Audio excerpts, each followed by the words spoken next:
Crazy Legs Conti non-stop action on Drunken Chef. That's what the meatballs are looking like right now. They're going to look something different very soon.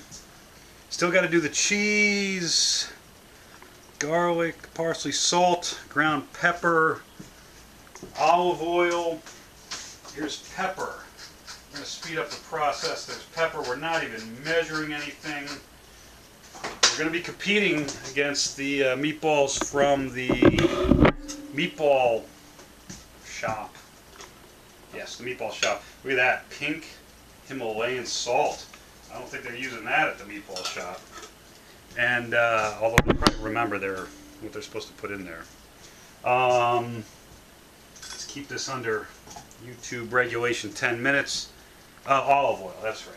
A little olive oil right here, and then the cheese. The cheese is here. I had to go to Trader Joe's because I didn't realize I needed Parmesan cheese. One recipe calls for 3 tablespoons. The other calls for a quarter cup. I'm just going to close all the recipe books. That's the only answer to this dilemma. And just cut a big amount of cheese. Like this. I generally like to go to Little Italy. To DiPaolo's is my chosen Italian delicatessen. It smells wonderful in there. If you can't get to the Bronx, if you can't get to Arthur Avenue, go to DiPaolo's and buy anything they tell you to. Alright, should we go with this? Now let's go with the fancy grater, stolen from Robert's Steakhouse, where I used to be the beverage manager, where we had much better wine than the $6 Trentare, and I got to drink lots of it, sampling it, tasting it. But tonight we're on $6 wine. What can we do? Times are tough. It's like a Charles Dickens novel in Coleman's Barn Grill. Alright, here comes the cheese. Cheese is coming in. Hope this grates easier than the last cheese I grated in here. Upside down grating. It's happening. That happened very quickly. It happened so quickly I'm going to put 2 pieces in.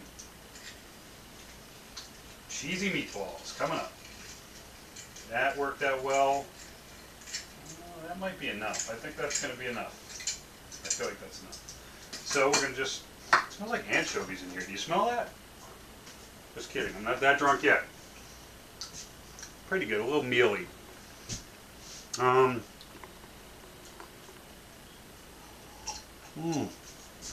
Cheese and wine together. So good, though. We have not started the pasta sauce, which may be problematic because we need to take the meatballs, put them into the pasta sauce. So let's multitask. We're New Yorkers. We can multitask. Forget the lid. I can't reach the lid. Put this back here. Over. If you've seen The Godfather 3, they make cavatelli in that. We're not making that. We're making omegnio. And they also make sauce. I can't remember who shows how to make the sauce. He puts sugar in the sauce. We're not going to do that. We are going to cut some more garlic and some shallots and open up some tomatoes for our sauce. Sauce is like, they call it Sunday gravy because you're supposed to put it on in the morning, little old Italian ladies. It gets shorter year after year, but their food gets better and better. And they just start cooking early Sunday morning and they cook all day. Who has that luxury in 2012? We need an app for that, for a small Italian woman who can make Sunday gravy at a moment's notice. We're the microwave generation. We want it instantly.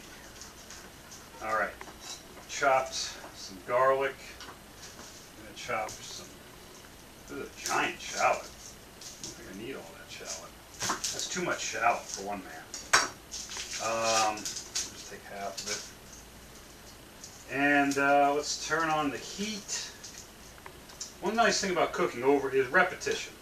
You do it over and over again. I'm not saying it's going to be good, but you can kind of figure out what works for you. If you're a guy, it's important to have a go-to meal for that all-important third date beyond the movie and miniature golf, when you actually convince the girl to come to your apartment. You cook her a meal of some kind. Don't cook like chicken cacciatore. But it's important for her to see that you are capable as a cook, so you got to get that one meal in. Olive oil is heating. I'm going to get the shallots chopped up as best I can. I got to open up tomatoes. I have, I think once or twice in my life maybe, I bought canned tomato sauce. I can't remember why. Maybe I was being held hostage. I don't know. Don't see any reason to do it. It's just as easy to buy the canned tomatoes, make a quick sauce yourself. Oregano will cover any taste deficiencies. I don't use a ton of oregano myself, but I think you got to do it. You got to make it fresh. So there we are. I should have let it heat up and sizzle. That's the wine cooking now. It is on. I see the wooden spoon over here. Yeah, the wine buzz just hit me. Little dizziness. Wonderful feeling. That's going. We're going to open up the tomatoes. I don't know why I keep looking in the camera lens as if someone's going to be looking back at me, as if we're in a John Barth novel. Tomatoes. Let's talk tomatoes.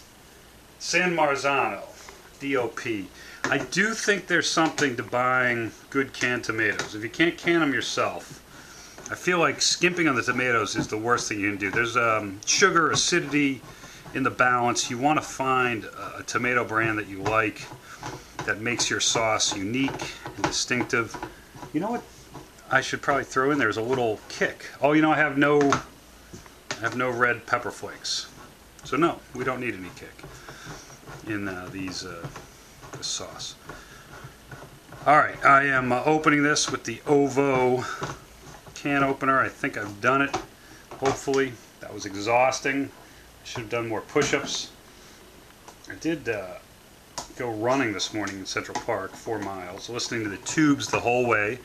We've seen the Tubes, BB King's this Tuesday night. I cannot wait. One of 5 things in the world that makes me happy.